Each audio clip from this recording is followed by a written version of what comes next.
Hello, hello.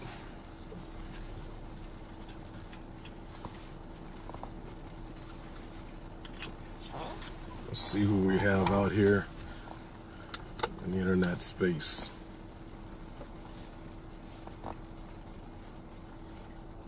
Give Facebook a few moments to send out some alerts. Let's see, somebody sent out a heart. We'll give this a moment.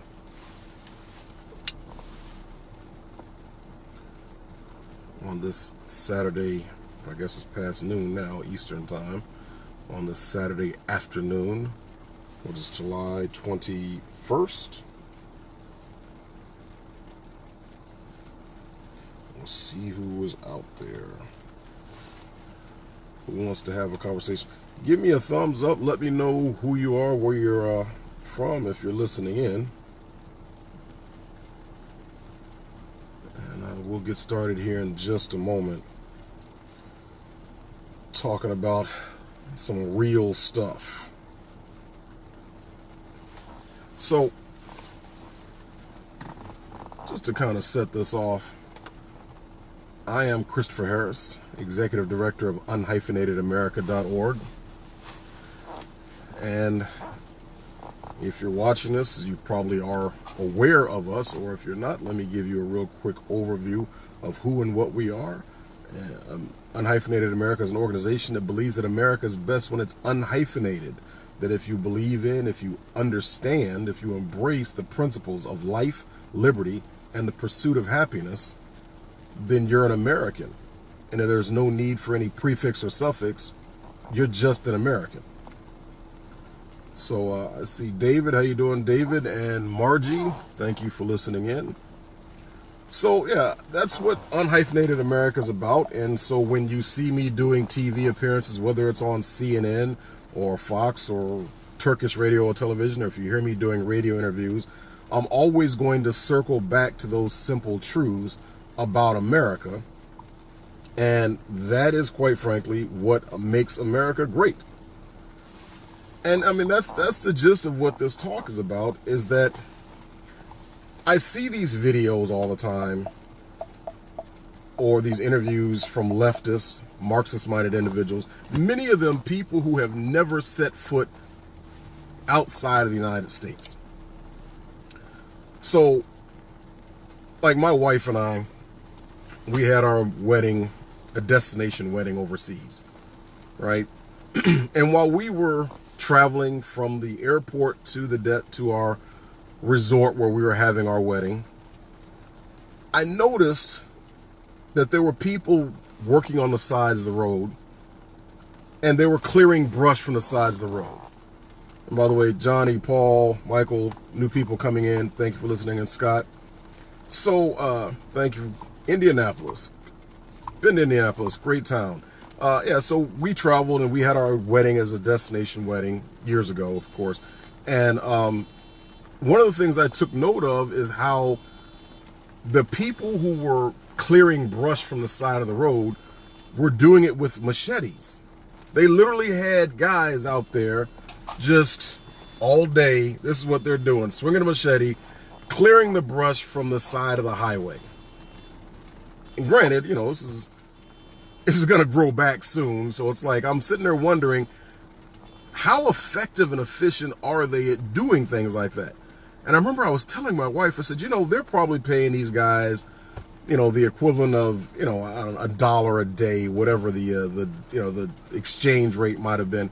I said, the interesting thing is here in the United States, what we would do is we would get a $50,000, maybe $100,000 piece of equipment. And we'd pay one guy, you know, $35,000, maybe $40,000 a year. And that one guy would clear like 10 miles a day on both sides of highway of brush. And here it is, like, you know, you got 10 guys out there swinging a machete all day in the heat, and they might clear 1 mile a day. And, you know, it's going to grow back the next day. And I was sitting there thinking, it's like, man, that's one of the things about America that's different, is that we, because of our technology, because of capitalism and free enterprise, we're always seeking the most effective and efficient way to use resources. it's deeply embedded in our DNA as Americans, is to constantly be seeking out more economical and efficient ways of doing things. It's just the American way. So that's why we have the wealth that we have, is just because of our thought process. But one of the things I point out to people is going back in history, right? America is constantly, I don't want to say evolving, but progressing. And then, I always point out the fact that really America progresses based on our foundational principles. And so when you run across leftists who like to refer to themselves as progressives, I tend to refer to them as regressives, because what they actually want to do is walk back all the advances that we've made by basically undermining our fundamental principles. So what you will hear from the average leftist, people who have been, especially millennials, who've been indoctrinated with the Howard Zinn idea of American history, is they'll tell you that America is not great, America is not exceptional, and never has been, because you'll see people who are supporters of President Trump, and they're wearing the red or white Make America Great hats again, MAGA hats, right? And we know that as of late, there have been plenty of people who've either been assaulted or been refused service for no other reason than wearing a Make America Great hat again. But let's go back, because I became a conservative. In order for you to kind of know how I think, I became a conservative because I decided to think one day. I decided to actually do some research. That is the genesis of my conservatism, is thinking and doing research. Not just deciding to not live in my feelings, deciding to ask myself, it's like, hey, you know what? What if virtually everything that I've heard, that I've been taught, is wrong? And that's a very scary thing, because if you've been raised to think and believe a particular way, and then then you challenge yourself to think differently, to even question the way you've been raised, that can destroy everything. So here, I'm a born and raised Air Force brat. As a matter of fact, my visor, that's Air Force Fighting Falcons. That's where my family lives. My family I am a red, white, and blue, bleeding, dyed-in-the-wool military brat. My family supports the Air Force Academy. They're sponsor family for many Air Force Academy cadets. Born and raised military, lived most of my life overseas until I was 18 years old. And so that's what I grew up. But here's the thing.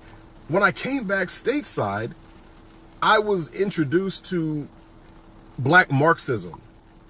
I wasn't really introduced to it growing up overseas, but when I got back stateside, just by nature of being around more African Americans, I was exposed to African Americanism, which is cultural Marxism, which, I got more exposure to the Democratic Party. And then, you have, all it takes is one or two bad experiences in life yourself. And they feed into that, and they tell you as a black person that you're a victim. And I will tell you that for a brief period of time, I fell into that crap. I fell into the morass of leftist ideology.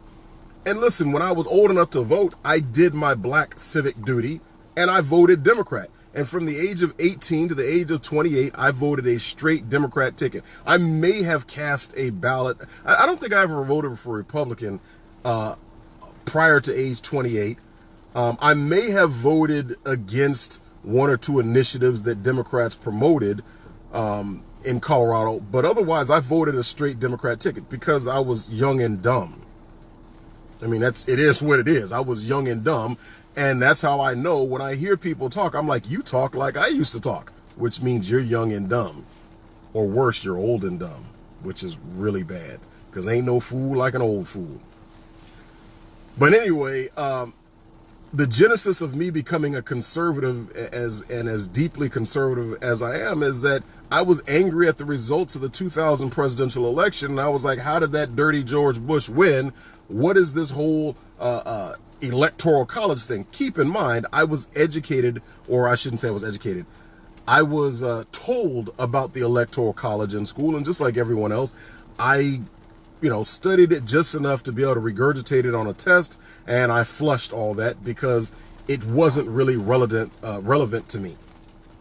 And it wasn't until the 2000 presidential elections that the Electoral College became such a big issue.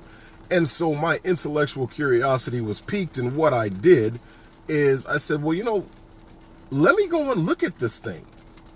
Let me study this. Let me read. And so my mind, I have a technical background in the IT world for 20 years. And so I follow a logical, linear thought process. And so what did I do? I said, well, where is the Electoral College reference in the Constitution? So I actually began to read the Constitution. Wow, shocker. Then I said, well, let me look at some of these other foundational documents. And I actually read the Declaration of Independence. And so me doing those things, led me to start kind of gaining some perspective on things. And here's the thing, and I got to speed this up because I have to go pick up my wife here. Here's one of the things I realized is that America is actually exceptional. And all you have to do is look at the dictionary, right? What is the definition of exceptional? Well, Webster's dictionary says this. That first definition is forming an exception, right? 2, better than average. 3, deviating from the norm, such as having above or below average intelligence or physically disabled, right? That's exceptional. And then great. When people say make America great again, well, what is great? According to Webster's dictionary, great is 1, notably large in size. 2, or 1B, of a kind characterized by relative largeness. And in the second definition of large in number or measure, or predominant, right, the greater majority. Definition 3 is remarkable in magnitude, degree, or effectiveness. 4, full of emotion. 5, eminent, distinguished, right, or chief or preeminent. 6 is long continued. 7. So anyway, long story short, there are, when you look at dictionary definitions of exceptional and great, how do you argue, especially if you're someone who has even the slightest clue of American history, I'm serious, not just American history, but world history, how do you argue at all against America being great? You can't. You cannot make a logical argument against America being great when you understand the world. When you understand that the concept, the principle of life, liberty, and the pursuit of happiness is rare in the world. No one else talked about it. It's something that we, that was unique, right? When it's unique, it's exceptional. It's outside of the norm. When you look at America and look at our performance, like, there's a reason why people come to America. And just the very fact that there's so many people who immigrate here to the United States tells you quite a bit, right? They're not immigrating here because America's mediocre. You know what I mean? It just sounds kind of stupid to sit there and say, hey, that you're going to go through all the trouble that you go through to become an American citizen because America's mediocre. It just sounds stupid to say that, right? No, America's great. America's exceptional. And always has been. From its inception, America has been great. America's been exceptional. Look at the dictionary definitions of great and exceptional and tell me, see, you have to explain to me why you can't call America great and exceptional relative to the rest of the world when you understand the definitions of those words. And so, that's all I would say. Listen, I would just tell the people who argue against it, that prove that America is not exceptional based on the dictionary definition of a greatness and exceptionalism, prove it relative to the rest of the world. Don't sit there and argue with them. You've made the case. You've laid out the definitions. Tell them that, and then make them prove otherwise. They won't be able to. So anyway, on that note, I have to run. Great talking to you folks. Please share this with your friends, and let me know what you think in the comments. Take care. God bless.